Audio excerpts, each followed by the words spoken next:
Hello.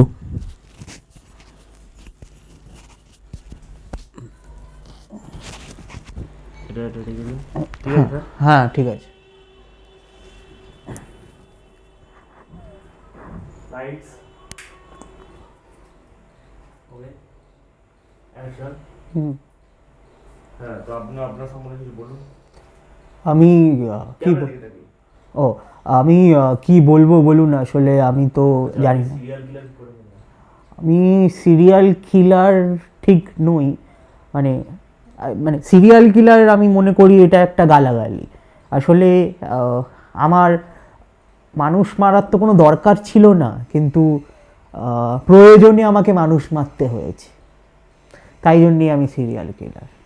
বলা যেতে পারে আমি আমার নিজের প্রয়োজনে, সমাজের প্রয়োজনে সিরিয়াল কিলিং করেছিলাম। সমাজের কি প্রয়োজন থাকতে পারে যার জন্য আমি সিরিয়াল কিলার হয়েছি? আমার মনে হয়েছিল যে সমাজ থেকে কিছু আহ, দূষণ, জীবাণু, কীটাণু মুক্ত করার জন্য সিরিয়াল কিলিং করা মানে কিছু মানুষকে মেরে ফেলা দরকার হয়। তো তাই জন্য আমি প্রথমে কিলিং শুরু করি। তো পরপর পরপর কিলিং করেছিলাম বলেই আমাকে হয়তো বলা হয়েছে সিরিয়াল কিলার। মানুষজন তো আপনাকে দেখলে খুব ভয় পায়, আপনার তাতে কি বক্তব্য? আসলে মানুষ অনেকটাই নির্ভীক হয়ে গিয়েছে, তাই জন্য কাউকে না কাউকে তো ভয় পাওয়া দরকার।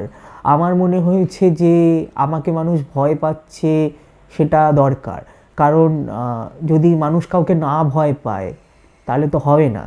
আসলে মানুষ নিজেকে সর্বে সর্বা ভেবে নেয় যে আমিই সব, কিন্তু তাদের উপরেও যে একজন কেউ আছে, যেমন আমি আমার মতো একজন মানুষ, তবেই তো হবে না।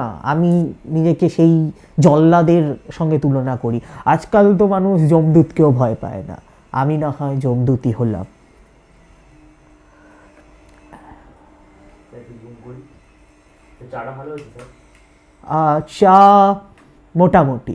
চা খেয়েছিলাম হচ্ছে আমাদের আহিরডলা ঘাটের ওখানে একটা খুব সুন্দর চা পাওয়া যায়।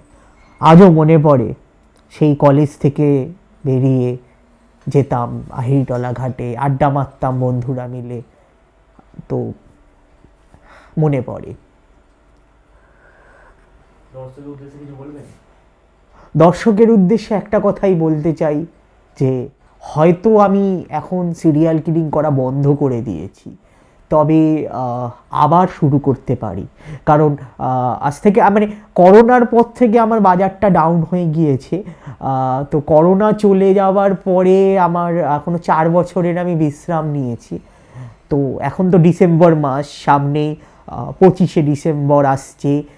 তো 25শে ডিসেম্বর দিন আমি রাত্রিবেলা বেরোবো। দেখি সেদিন যদি কিছু হয়, না হলে 31শে ডিসেম্বর তো রয়েছে।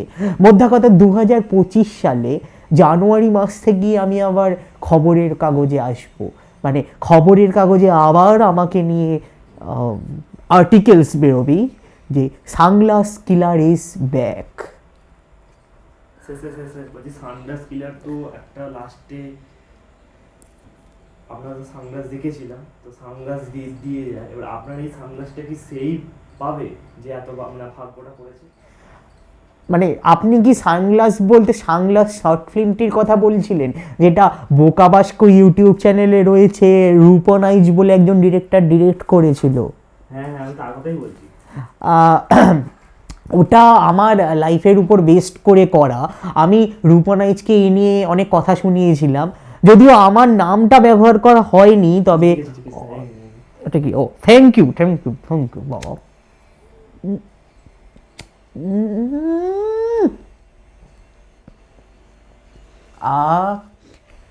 কতদিন পর বিড়ি খেলাম আসলে। আচ্ছা, এই কাপটা কোথায় ফেলবো?